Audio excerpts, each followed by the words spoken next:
What we have here are some mini mating nukes. These are incredibly handy when you're trying to use a cell builder to start new colonies to get your new virgin queens mated.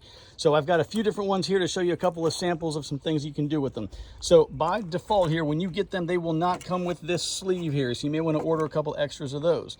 Now, this is kind of what it looks like as an overview. You've got 3 small frames here. This one has a pheromone strip that helps to keep the bees staying locally, so they know that, okay, we got a wasp who just dropped by to say hello. Anyway, so that way the bees know that there's a queen there and that they can sit tight and just wait on her. I'm not going to do much more with that one. We'll leave the wasp to do its thing.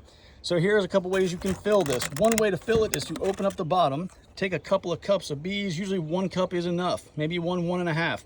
Pour your cup of bees in there, immediately close this up, and then you flip it over like this. Now, like you do when you're dealing with package bees or anything else, you give it a good pop, open it up. I'm doing this one-handed here, so excuse me. You open it up, you drop your sugar sleeves, sugar syrup container in there, fill that up, put the lid back on, and you are in business. Now, another thing you can do if you want is you can take all the frames out, drop the bees in, drop the sugar syrup in. Here you have a queen excluder. You want to make sure that these stay in place.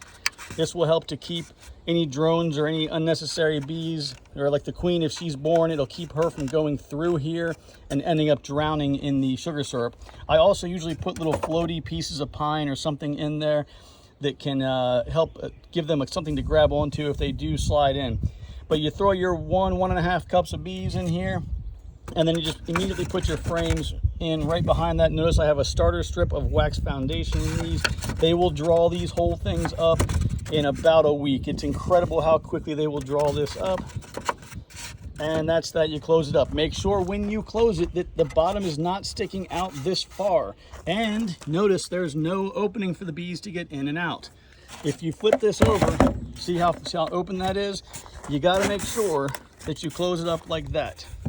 So this is what it should look like right here. You have an opening at the bottom that they're going to come in and out through, and a nice little platform here for them to land on, and ventilation up at the top. Hope this helps. Talk to you soon.